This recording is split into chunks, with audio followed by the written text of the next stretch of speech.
You are a member of Gen Z. I am. And a the lot dreaded of people, Gen Z. yeah, a lot of people are concerned about Gen Z, you know? Everyone's on TikTok, crazy stuff's going on.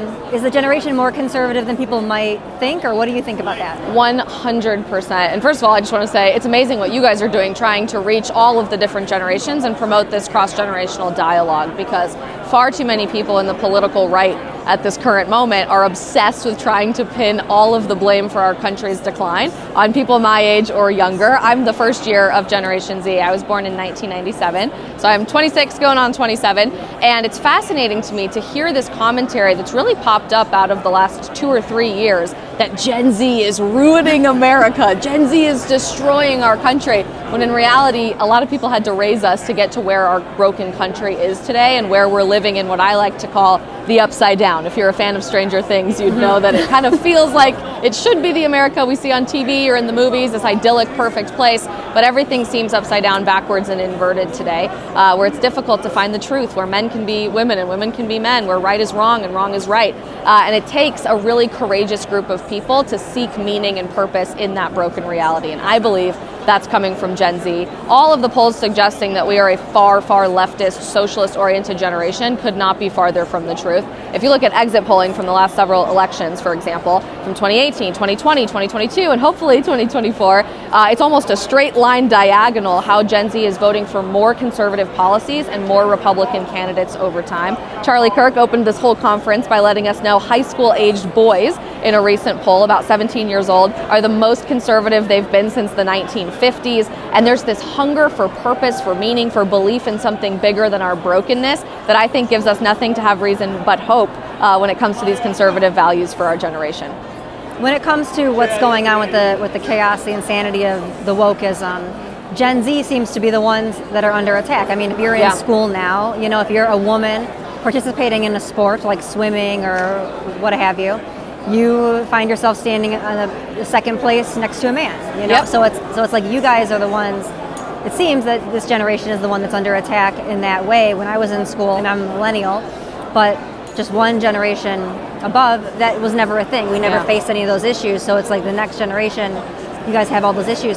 So is that part of why you would say the generation steers more conservative, because you feel under attack by it's certainly this a contributing factor. I think there's a really common pattern we see throughout history, regardless of what generation you find yourself a part of. Every group of young people wants to rebel against the people in power, right? If you're a teenager, the last thing you want to do in the face of the planet is what your parents told you is probably a good idea to do.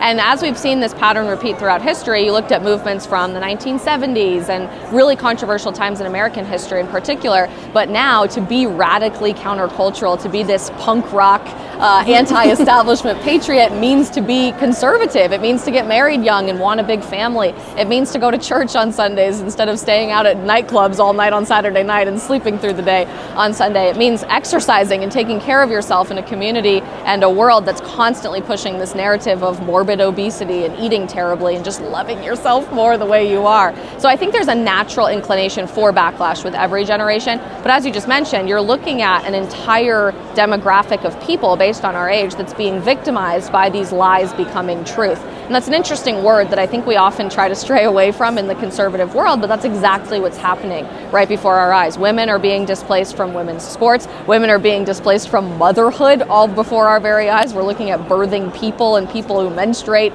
happening right now. Women are being displaced from sororities. Men are being completely displaced from society entirely because everything masculine is inherently toxic and evil. And you're just watching this constant cycle of wrong becoming right and right becoming wrong, to the point that I think enough people are starting to wake up and say something is broken with this and we need to get to the bottom of it to find a better way forward. Yeah. And then, so you just came out with a book, or you're coming out with a book soon? Yes, in March. Yes. So what is it called and what's it about? I wrote a book about everything that we are talking about right now, which is phenomenal, called The End of the Alphabet, How Gen Z Can Save America. And I titled my book that because I find no coincidence that we are the last letter of the alphabet in our generation, and how it often feels like we're at the end of life as we know it. And people have this freak out panic moment that Gen Z is destroying our country or life may never be the same, as we continue to grow up in this broken, inverted reality and come into positions of authority and leadership.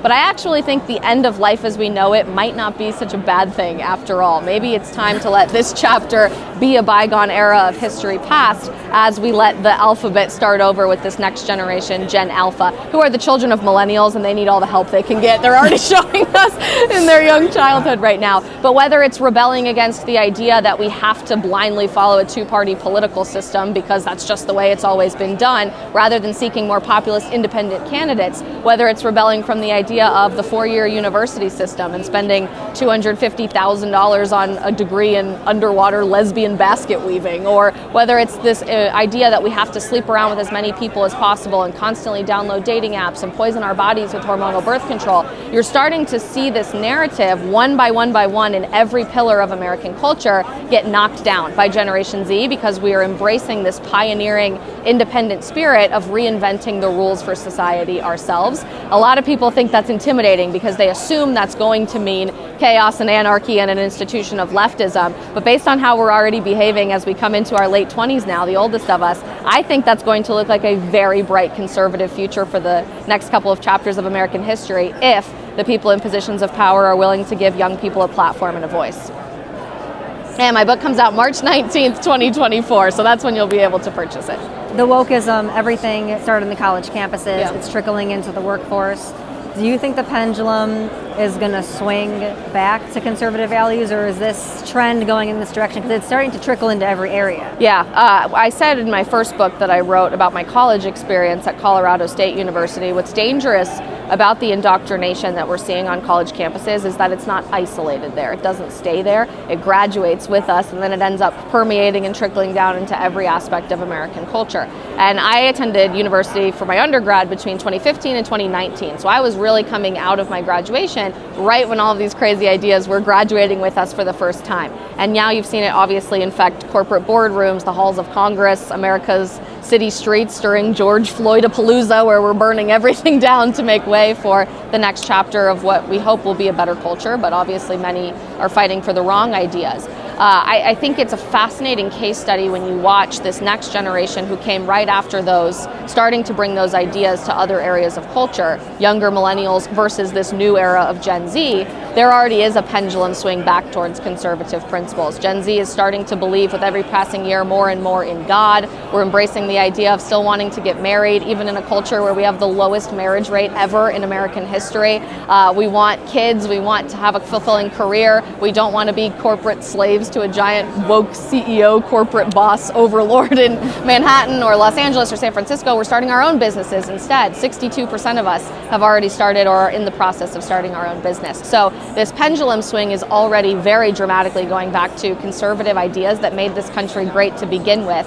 And I'm really hopeful that as we have more events like this at AmFest, when we see more content from independent content creators on platforms like TikTok and Instagram or YouTube, that conversation is being had right where Gen Z needs to have it the most. And I have no reason to have anything but hope moving forward.